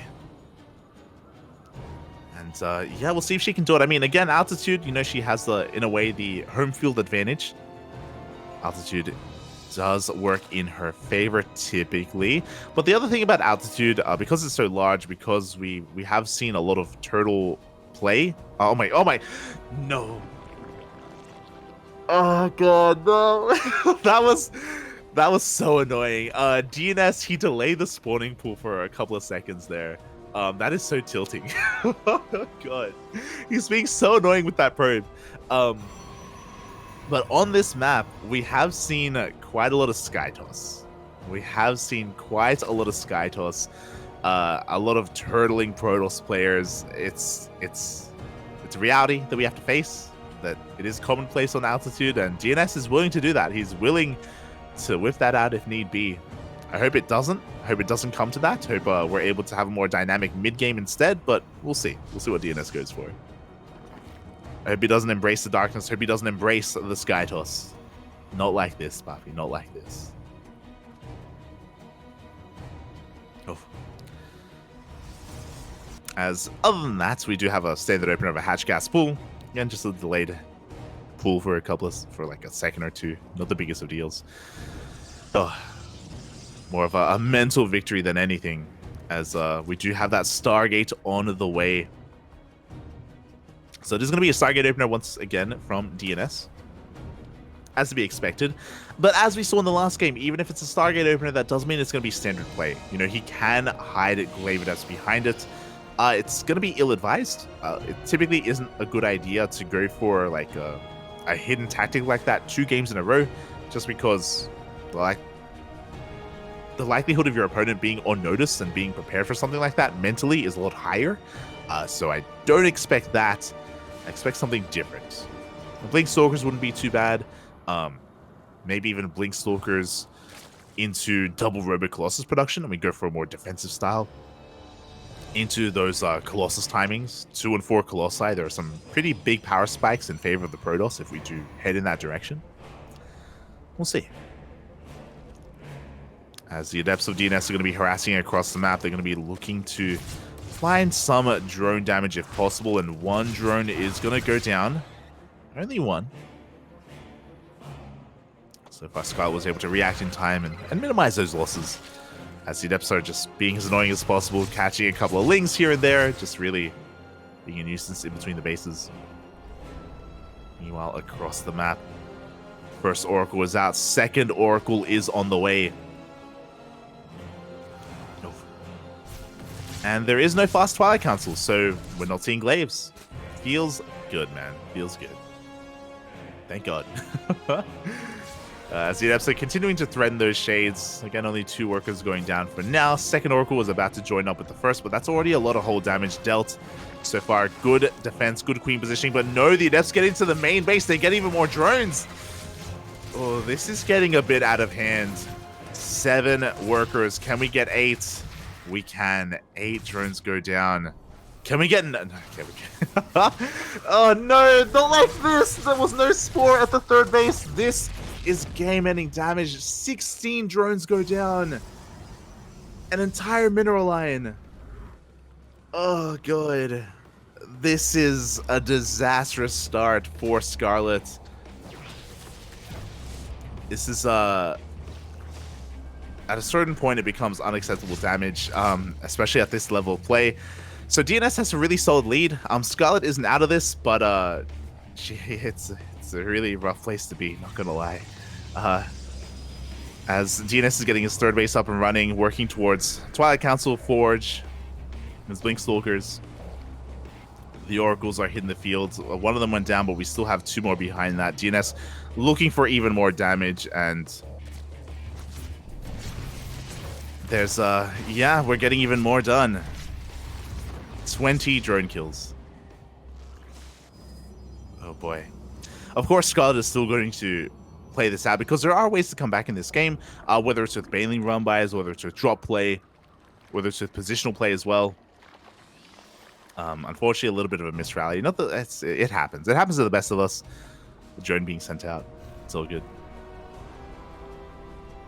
As this hasn't been the best start here for Scarlett. A little bit supply blocked as well. We just had 5 Overlords in production. Yeah, we don't need to zoom in on this. Observer, please. As yeah, Scarlett is looking to recover. Meanwhile, across the map, DNS is working towards Blink, +1, Robo. I mean, everything that we would typically expect from a Protoss player in this position. Couldn't be more wrong. Skytoss is the light. There's a reason it nukes you from the heavens. Skytoss. You're an animal, Virgin. You're an animal. Get out of here. As Scarlett is actually amassing a very large army. We're cutting workers at 56, which I think is a wise choice. I do think that it's a wise choice here to just cut workers and maybe commit to a big attack. If we are able to completely shut down this army, we can maybe even punish the third, maybe even deny the third entirely.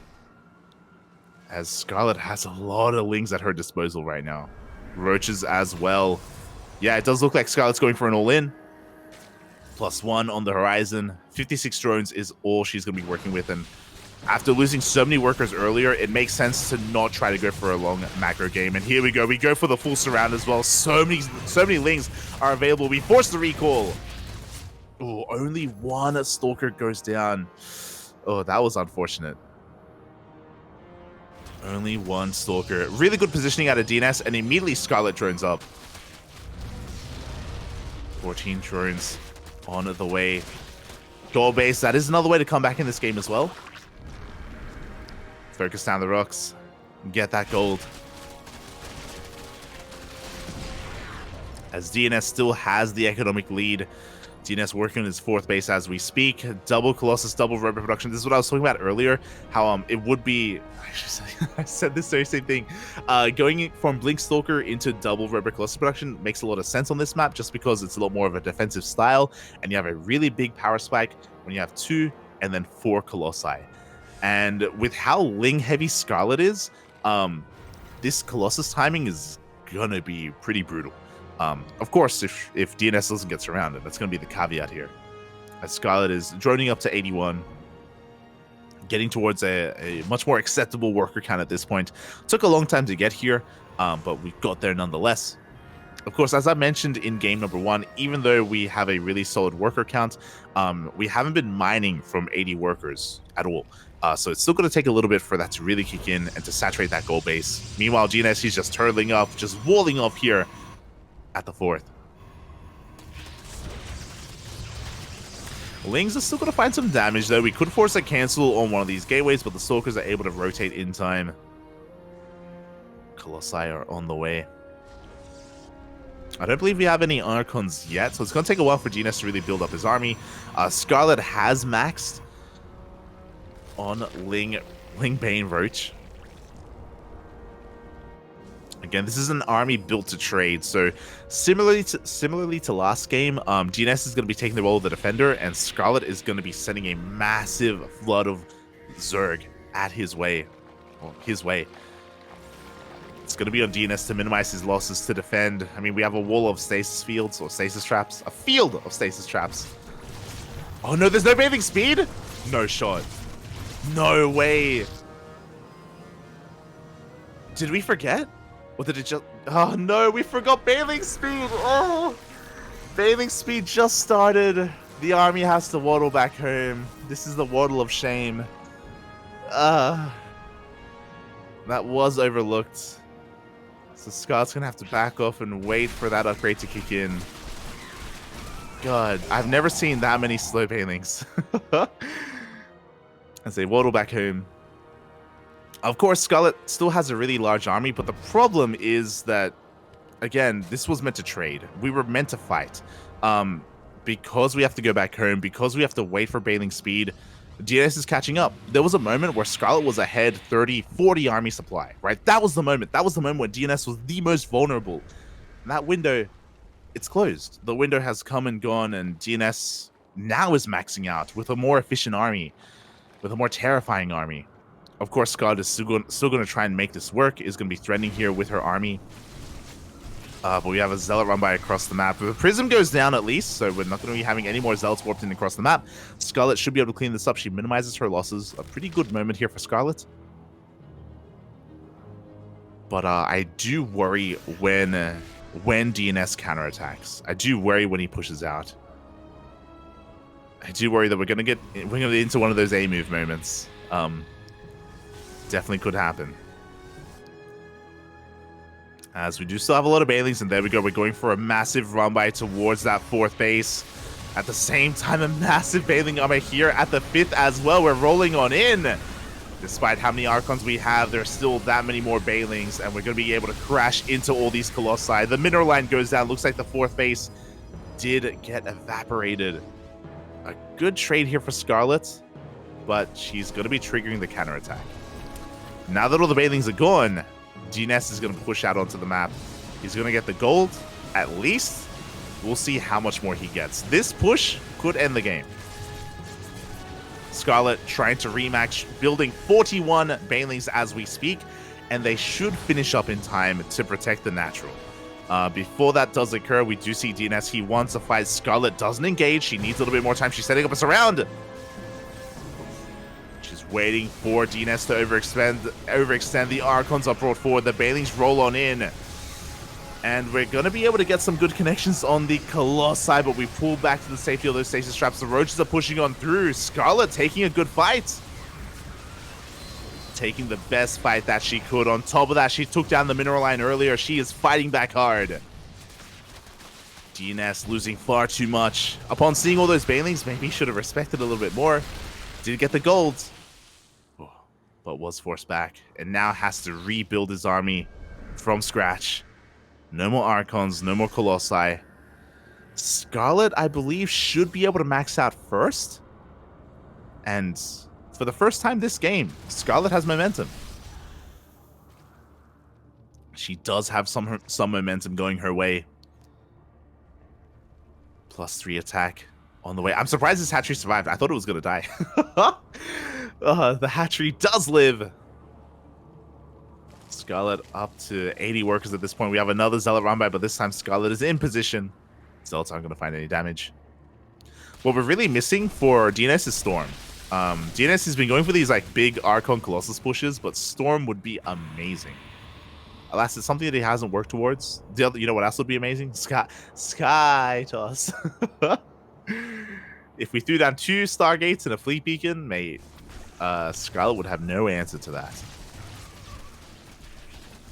But last we're going for Zealot Harass instead. We're getting quite a lot of damage. 6 drones go down in the main. That 4th base is under threat to the Oracles. The Oracles actually managed to take down that hatchery. But here we go, the Lingbane rolling forward once again. Scarlett has been able to remax. Oh, is going to be able to focus down the Nexus itself. Nexus will go down. Unfortunately, she's going to bleed out a lot of units, especially with the stasis traps finishing. But at least she got the base. Oh, DNS is one that gets surrounded. Has to be careful, as these units are about to break out of that stasis. And here we go, the Banelings, they come in from behind once again, looking to connect with at least a Colossus.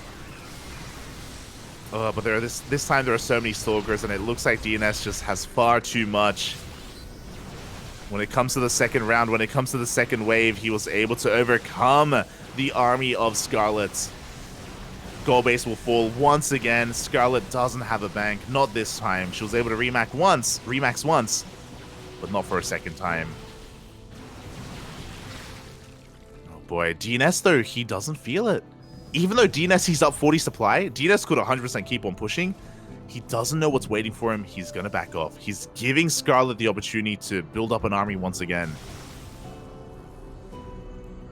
She has a little bit of time. Still doesn't have a bank though, that's the problem. Still doesn't have a lot of resources. You can see DNS just flirting with the idea, just cleaning up whatever creep he can. Taking this slow. Will that be the death of him? DNS is about to max out. He just doesn't know how much of an army there is across the map. He doesn't know how much Scarlett, or how little Scarlett has. Zealot Rambai going to be distracting the army on the left-hand side. Pulling Scarlett over. DNS, this does create an opening. Is he going to go for it? Oh, that's a kill, not a cancel on that hatchery. Oh. Oof. As DNS is actually expanding and taking one of these bases. Oh my god. Oh, that is brutal. DNS expanding towards Scarlett. With this base, Scarlett should not be able to take the gold. She is stuck on a 4-base economy, 55 workers. Now, she is remaxing, though. Again, because DNS has given Scarlett so much time, she is closing the gap in army supply. We have Vipers on the way. Vipers could change the course of this next fight.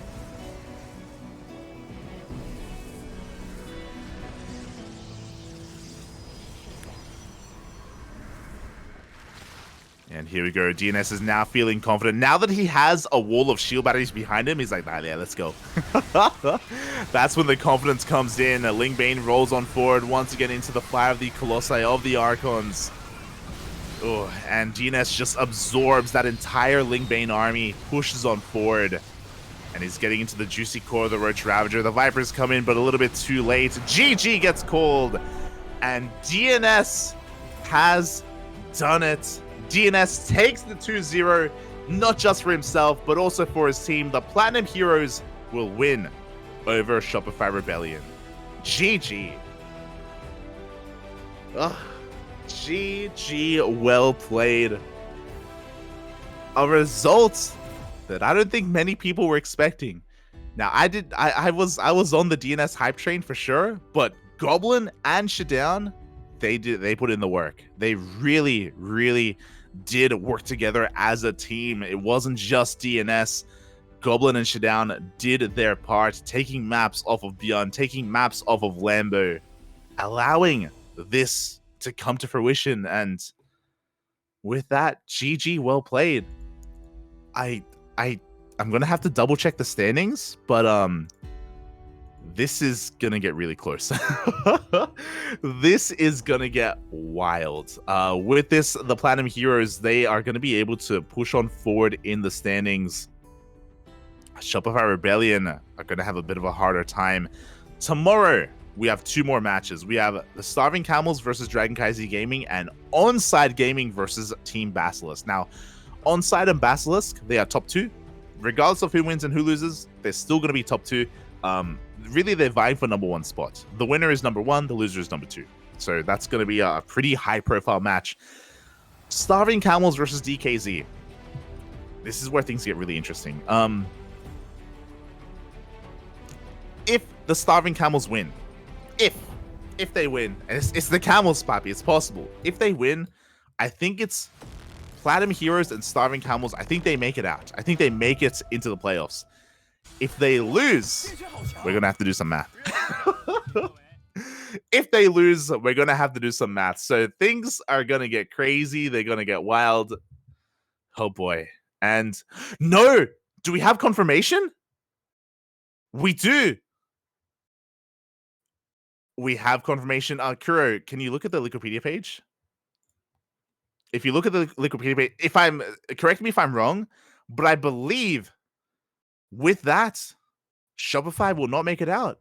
Even if the Camels lose, Shopify don't make it to the playoffs. Am I reading the standings correctly? Yeah, there we go. Yeah, Platinum Heroes. Yeah, the Platinum Heroes and the Starving Camels are confirmed through. Even if the Starving Camels lose tomorrow, that's it. Again, this was so important for Shopify Rebellion. My condolences to Shopify. They are such a powerful team. I think a lot of people looked at Shopify and their lineup. They looked at Hearthstone, they looked at Lambo, Scarlett, and ByuN. They're a sure thing. They're a sure thing for the playoffs. But they weren't able to really perform too well this season. You know, there were a lot of upsets. A lot of the other teams really stepped it up, like the Platinum Heroes, like the Starving Camels, like Team Abydos as well. So yeah, it's a little bit crazy, but a massive shout out to Shopify Rebellion. They provided a lot of really good games. They provided a lot of really good series throughout the course of this season. Unfortunately, we will not be seeing them in the playoffs. Unfortunately, this is where their story ends. GG, well played. It's the way the competition works, you know. It's a little bit heartbreaking. It's a little bit soul crushing at times. But this match, this team league match here, you know, it was all on the line for these two teams. The winner advanced on, the loser would be eliminated. That's just how it goes at times. So yeah. I mean, again, my condolences to Scarlett, to Hearthstone, to Lambo, to ByuN. You know, they're going to be competing in plenty of other events, of course, plenty of other you know, individual events. But for World Team League, that is where they end. At least they won't be relegated. At least they're not relegated. So we should be seeing them in the future. We should be seeing them in future seasons. And congratulations to the Platinum Heroes. Really, really insane results, really insane upset as well. And yeah, with that, they make it in. GG. GG. So tomorrow, that does mean that the matches are again a little bit less important. I guess we still have to figure out who's number 1 and who's number 2. So it's going to be Onside versus Basilisk for that. And again, we also have the Camels versus DKZ, which is going to be a favorite for me because the Camels, they are fan favorites. Like, I love them so much, and they've been able to, you know, perform so well throughout the course of WTL. So I look forward to that. Tomorrow, in less than 24 hours, we're going to be live with another day of WTL. Before that, though, in 8 hours from now, we're going to be live again on the CranKy Ducklings with the Tenacious Turtle Tussle. It is our bi-weekly North American / Latin American / Asian tournament that we do host every 2 weeks, or we attempt to. We have been holding off our events for a while just because of Home Story Cup. and ESL Master Summer and GSL. There've been a lot of events recently, and they have been kind of interrupting, or we didn't want to like walk on anyone's toes, so we waited until all those events finished, and now our tournaments are coming back. So if you want some more StarCraft in 8 hours, we got you covered. We do have you covered, so keep an eye out for that. Otherwise, tomorrow we're also going to be casting the global qualifier for the Africa Champions Cup. That is going to be in like 14 hours or something. It's not 14, but that's going to be later on tomorrow afternoon, and then right after that, the last day of World Team League, the last day of WTL. So yeah, if you enjoyed today's broadcast, we're going to have more tomorrow. 3 casts tomorrow. 3 casts. It's going to be intense. Going to be really intense. So we'll see you there. We shall see you there. If you want to tune into more of the CranKy Ducklings, follow us on Twitter, Facebook, Instagram, YouTube, Discord. We are on all the social medias. And if you can't tune in live, and if you want to watch some of those VODs, check out YouTube. We got you covered with daily uploads over on our YouTube channel. Otherwise, thank you so much for watching. Thank you so much for your support. You can follow me at @light_VIP. I stream whenever I can. I was streaming earlier today because I'm crazy like that. And we'll see you guys tomorrow for some more StarCraft. Until then, bye. Hasta luego.